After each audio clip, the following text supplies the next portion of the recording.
Bismillahirrahmanirrahim. Assalamualaikum warahmatullahi wabarakatuh.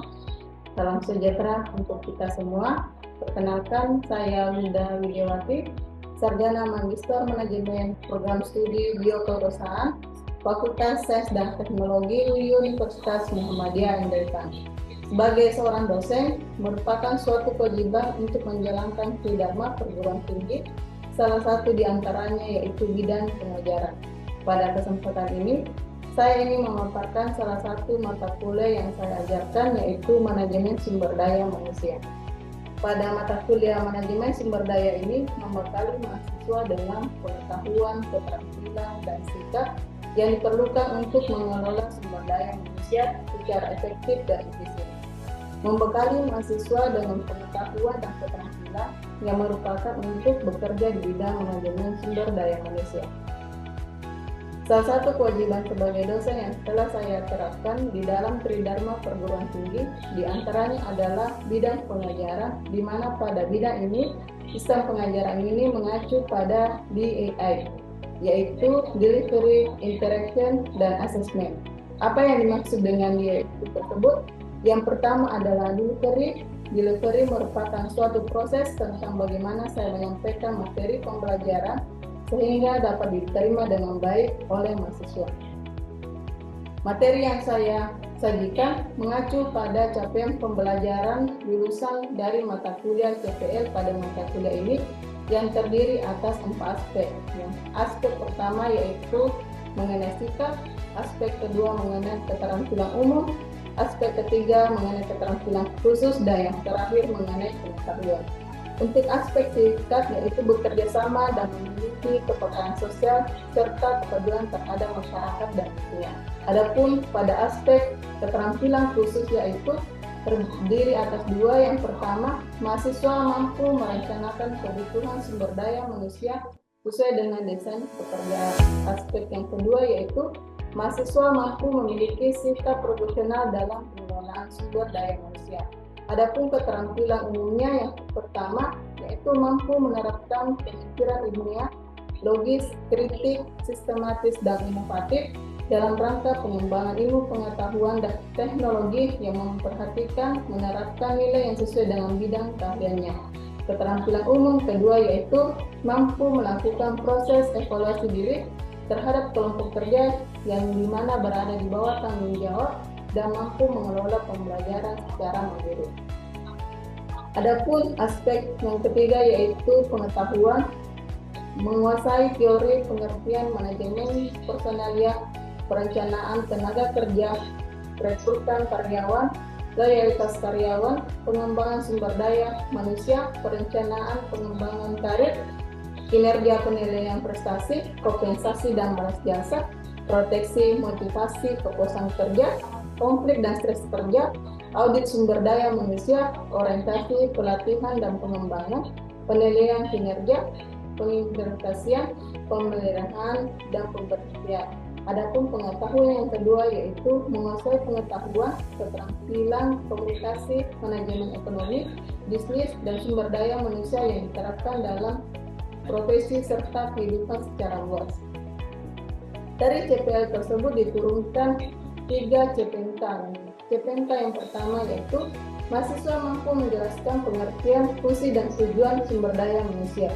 CPNK yang kedua, mahasiswa mampu merencanakan kebutuhan sumber daya manusia sesuai dengan desain pekerjaan.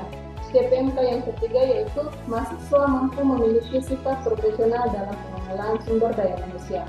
Kemudian CPNK tersebut diturunkan 12 sub CPNK. Dari sub CPNK ini kemudian dibagi menjadi 14 kali pertemuan yang tidak termasuk ujian tengah semester dan ujian akhir semester. Adapun literasi yang saya gunakan pada mata kuliah sumber daya manusia ini sebagai berikut. Adapun pendukungnya yaitu berupa jurnal, artikel, majalah yang berhubungan dengan mata kuliah sumber daya manusia ini. Demikian aspek delivery dan proses pengajaran yang saya bawakan di mata kuliah sumber daya manusia. Selanjutnya kita masuk ke aspek interaction, di mana aspek interaction ini merupakan suatu proses interaksi yang terjalin antara mahasiswa dan dosen guna untuk mencapai tujuan pembelajaran. Adapun sistem interaction yang saya lakukan di kelas yaitu sistem SLC, yaitu Student Learning Center, di mana sistem ini merupakan metode pembelajaran yang menempatkan mahasiswa sebagai subjek pembelajaran, sehingga peserta didik akan belajar lebih aktif, lebih kreatif, lebih mandiri, dan inovatif sesuai dengan kemampuan individu dan masing-masing. Sistem SLC ini terdiri dari 3. Yang pertama itu pembelajaran interaktif, di mana pembelajaran interaktif ini yaitu pemaparan materi di dalam kelas oleh dosen dengan menyisipkan pertanyaan kepada mahasiswa dan meminta pendapat dari mahasiswa.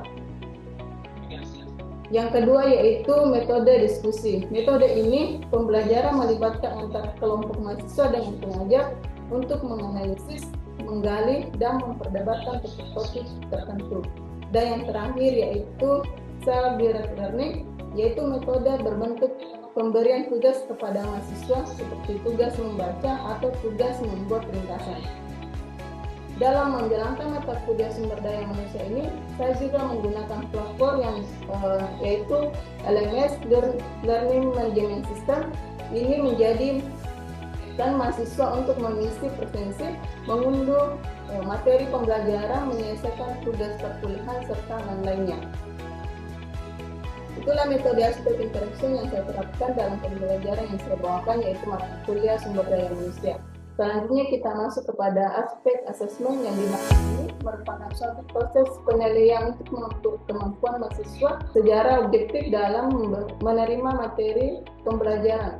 Adapun indikator penilaian yang itu, bobot yang pertama yaitu mengenal kehadiran sebesar 10%, sedangkan tugas kuis bobotnya sebanyak 20%, untuk ujian tengah semester bobotnya 30%, dan untuk ujian akhir semester bobotnya 40%. Indikator ini disampaikan pada awal perkuliahan dengan diharapkan mahasiswa dapat mengetahui proses penilaian yang saya lakukan secara transparan dan objektif.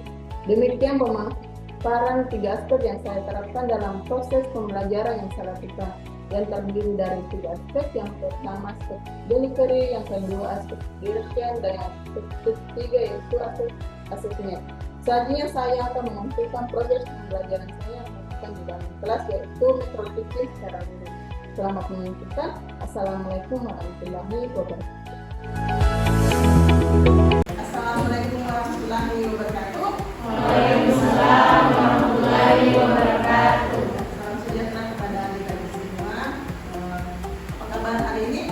Baik.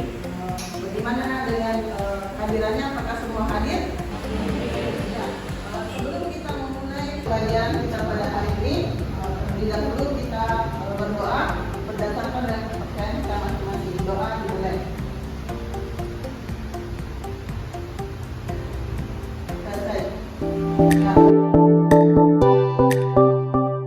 Ini yaitu pembelajaran di dalam mata kuliah saya itu manajemen sumber daya manusia. Saya mau bertanya dulu, apakah adik-adik sudah melakukan presensi kehadiran di dalam LMS sekalian? Sudah. Alhamdulillah. Bagaimana dengan materinya? Apakah semuanya sudah diunduh? Sudah. Ya. Pada kali ini kita akan memasuki materi pembelajaran kita, yaitu kompensasi dan balas jasa. Nah, sebelum kita masuk pada materi kita pekan ini, masih ada yang ingat pekan kemarin apa materinya? Isinya apa? Pokok pembahasan kita di dalam perkuliahan kita ini. Ada? Ya, silakan salah satunya.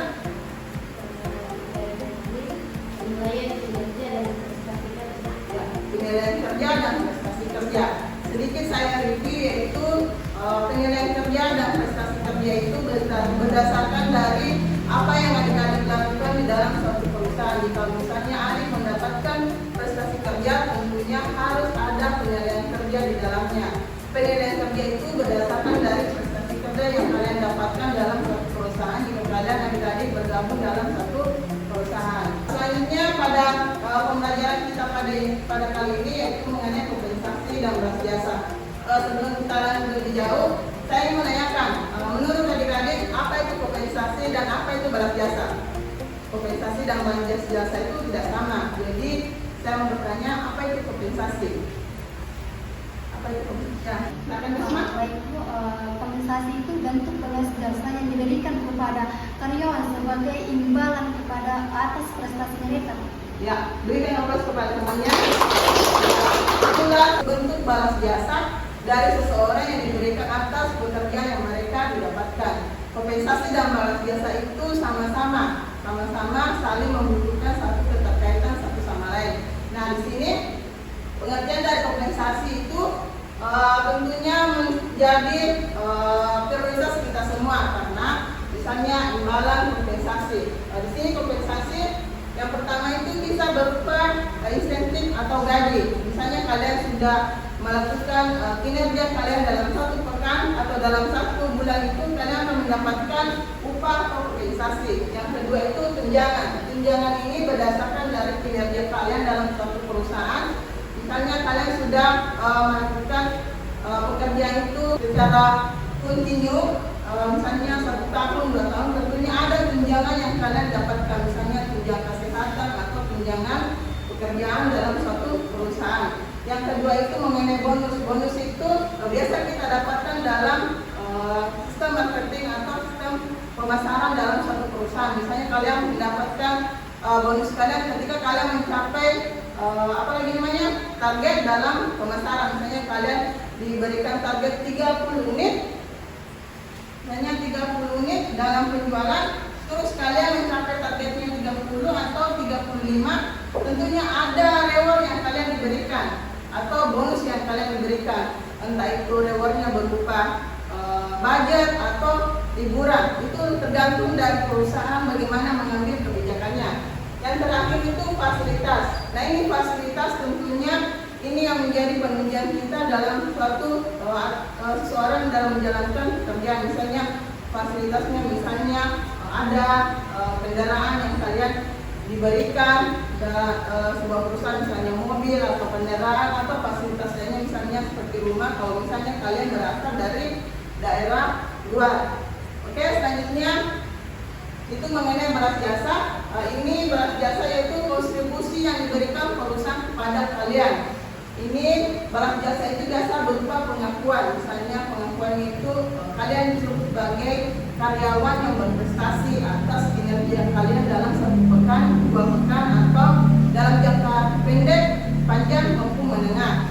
Yang ketiga itu mengenai promosi. Ini promosi itu biasanya berpengaruh pada promosi jabatan. Ya, misalnya kalian posisi kalian misalnya sebelumnya adalah di bagian marketing, terus kalian dipromosikan menjadi manajer marketing. Itu salah satu bentuk balas jasa perusahaan kepada kalian. Yang ketiga yaitu pelatihan dan pengembangan. Ini pelatihan dan pengembangan itu merupakan pengembangan diri kalian terhadap soft skill kalian nanti akan capai dalam suatu perusahaan. Oke? Terus yang keempat itu peningkatan kualitas kerja. Ini peningkatan kualitas kerja biasanya itu berpengaruh pada skill kalian dalam mengelola suatu bidang. Misalnya kalian berada di bidang marketing, dalam mencapai target itu harus dikembangkan. Yang kelima ini hubungan kerja dan hubungan kerja yang positif. Ini hubungan kerja yang positif kalau misalnya kita berada di lingkungan-lingkungan yang positif. Nah, sejauh ini pengertian antara kompensasi dan balas jasa, apakah ada yang ditanyakan sebelum kita lanjut lebih jauh? Apakah semua sudah paham?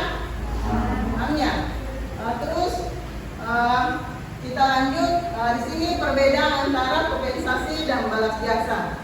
Di sini kompensasi dan balas jasa yang pertama itu dari segi aspek fokus. Fokusnya itu kalau misalnya kompensasi itu berdasarkan dari finansial. Kalian paham kan finansial? Pahamnya? Apa itu finansial? Ada? Finansial untuk pendapatan atau upah. Ya, pendapatan atau upah. Atau biasa kita sebut dengan namanya gaji. Gaji. Ya. Nah, sedangkan balas jasa itu berupa penghargaan non finansial yang tidak berhubungan dengan budget, gaji atau keuangan. Itu biasanya berupa liburan atau jaminan kesehatan. Terus yang kedua berdasarkan dari tujuannya. Di sini jelas sekali. Yang pertama itu meningkatkan motivasi dan kinerja karyawan. Kalau misalnya kalian sudah tercapai target kalian atau kinerja kalian, tentunya kalian termotivasi untuk melanjutkan target-target berikutnya. Bahwa kalau misalnya sebelumnya kalian melakukan penjualan 30 unit, terus kalian mencapai 35, terus fee yang kalian dapatkan itu misalnya berupa misalnya example-nya ini 1 juta, terus kalian menargetkan diri kalian lagi, kalau misalnya saya mencapai kinerja saya selanjutnya, misalnya kalau saya mencapai 45 atau 50 unit, terus bonus yang saya dapatkan misalnya 2, example-nya misalnya 2 juta, ini tentunya motivasinya kadang-kadang setiap orang itu. Terus kalau misalnya bagian balas jasa yaitu meningkatkan loyalitas dan komitmen karyawan. Kenapa harus ada loyalitas? Karena kalau misalnya dari sebelumnya kita sudah mendapatkan 30 unit, terus kita mencapai lagi 40 unit, tentunya ada loyalitas yang kita berikan kepada perusahaan maupun kepada konsumen. Entah itu bagian dari segi pelayanan, entah itu bagian dari segi apalagi namanya menanggapi atau memberikan feedback kepada orang lain atas keluhan yang mereka berikan kepada kita. Oke? Terus yang ketiga yaitu dalam segi bentuk. Nah, ini bentuk sudah jelas sekali, yaitu berupa upah, tunjangan, bonus dan fasilitas. Nah, kalau misalnya di bagian balas jasa itu bagian pengakuan, promosi, pelatihan pengembangan lingkungan kerja yang positif. Oke, Pak Niki? Pak Niki? Terus yang terakhir mengenai dampaknya. Kalau misalnya kompensasi itu ya jelas dampaknya itu jangkanya itu jangka pendek. Ya karena kan jangka pendeknya itu kan barangnya habis pakai. Oke, kalau misalnya pembalas jasa itu ini barangnya itu jangka panjang dan kita nikmati selama kita berada di dalam satu perusahaan. Oke, paham Gigi? Terus kita lanjut dari segi faktor-faktor mempengaruhi motivasi dan kepuasan kerja. Nah, di sini ada 2 faktor, baik dari segi instruktif maupun dari segi instruktif. Maksudnya instruktif itu misalnya dia di bagian internal. Kalau misalnya instruktif yang jelas ini eksternal. Ya, saya jelaskan sedikit. Kalau misalnya dari segi instruktif itu ini faktor yang berasal dari dalam diri karyawan, pada perusahaan maupun dari diri sendiri. Nah, kalau misalnya di faktor instruktifnya itu yaitu ini dari luar karyawan, misalnya itu dari segi kenyamanan kalian yang dapatkan dalam suatu perusahaan, misalnya dari segi promosi, dari segi kenyamanan maupun lingkungan kerja yang positif. Oke? Terus kalau misalnya dari segi faktor instruktifnya ini ada beberapa example di dalamnya, misalnya prestasi, pengakuan kerja, tanggung jawab, pengembangan diri, pekerjaan yang berarti. Terus kalau misalnya dari segi instruktif itu yang jelas kayak ini, gaji, tunjangan, kondisi kerja, jaminan kerja, hubungan kerja, dan kepemimpinan. Oke? Dari segi sampel instruktif dan instruktif ini, apakah ada yang bisa menggunakan dari salah satu contoh ini, baik dari segi faktor instruktif maupun instruktifnya? Ini sudah ada.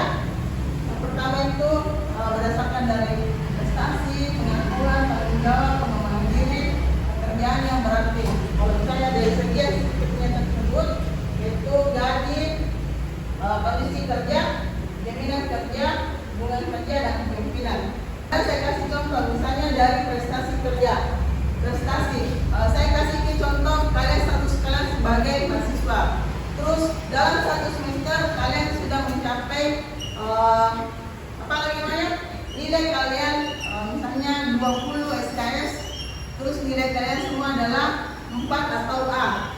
Nah, menurut kalian apakah itu termasuk dalam faktor prestasi kerja atau tidak? Termasuk ya? Ya, di contohnya tadi itu termasuk dari faktor instruktif karena berasal dari dalam diri. Maksudnya yang berdasarkan prestasi kalian itu mengenai pencapaian kalian dalam mendapatkan nilai kalian dalam satu semester itu adalah yang kalian rasakan adalah dari diri sendiri. Itulah yang dimaksud dari faktor insentifnya itu bagian dari motivasi dan kepuasan kerja atau kepuasan belajar. Hanya. Terus ini mengenai kondisi kerja atau kondisi belajar. Misalnya sampelnya itu kalian dalam satu semester kalian mau belajar. Misalnya kalian mau belajar, terus kondisi kalian tidak menentu. Misalnya apakah ada faktor dorongan dari faktor internal kalian, misalnya dari faktor keluarga atau faktor lingkungan kalian.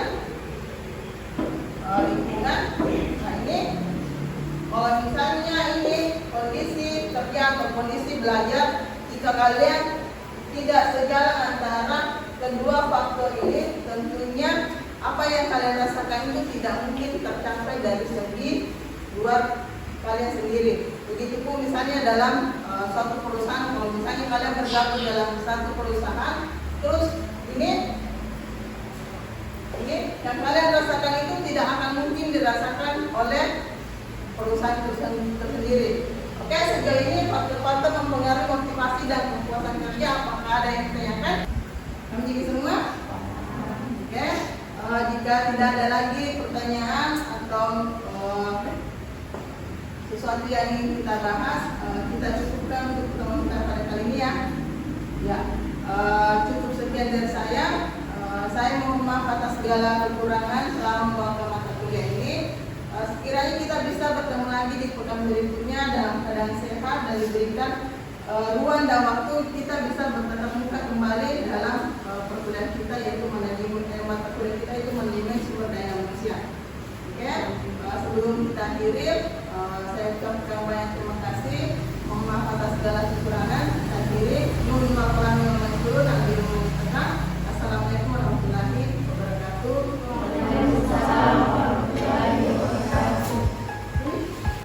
Itulah tadi proses pembelajaran yang saya lakukan di dalam kelas. Cukup sekian dari saya. Mohon maaf atas segala kekurangan. Akhirul kalam minni wal kalam minal muslimin. Assalamualaikum warahmatullahi wabarakatuh.